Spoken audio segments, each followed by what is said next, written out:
શું જો મસ્ત છે.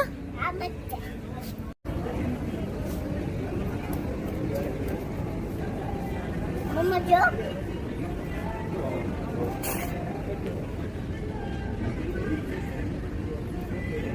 નાવો લઈ જઈ શું કહેવાય ને એ શું કહેવાય જે પહેલાનું આપણે શું કહેવાય શું બોલી કીધું હમણાં જેકેટ બોલ તો આલે તો કયું લેવું છે પણ એ તારી સાઈઝમાં જ નથી તો નહીં લે.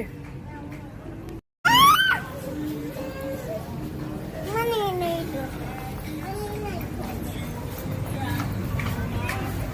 કેમ તારે નથી ગમતું એ તો કયું ગમે છે કયું બેટા એ અત્યારે વિન્ટરમાં થોડું પહેરવાનું હોય.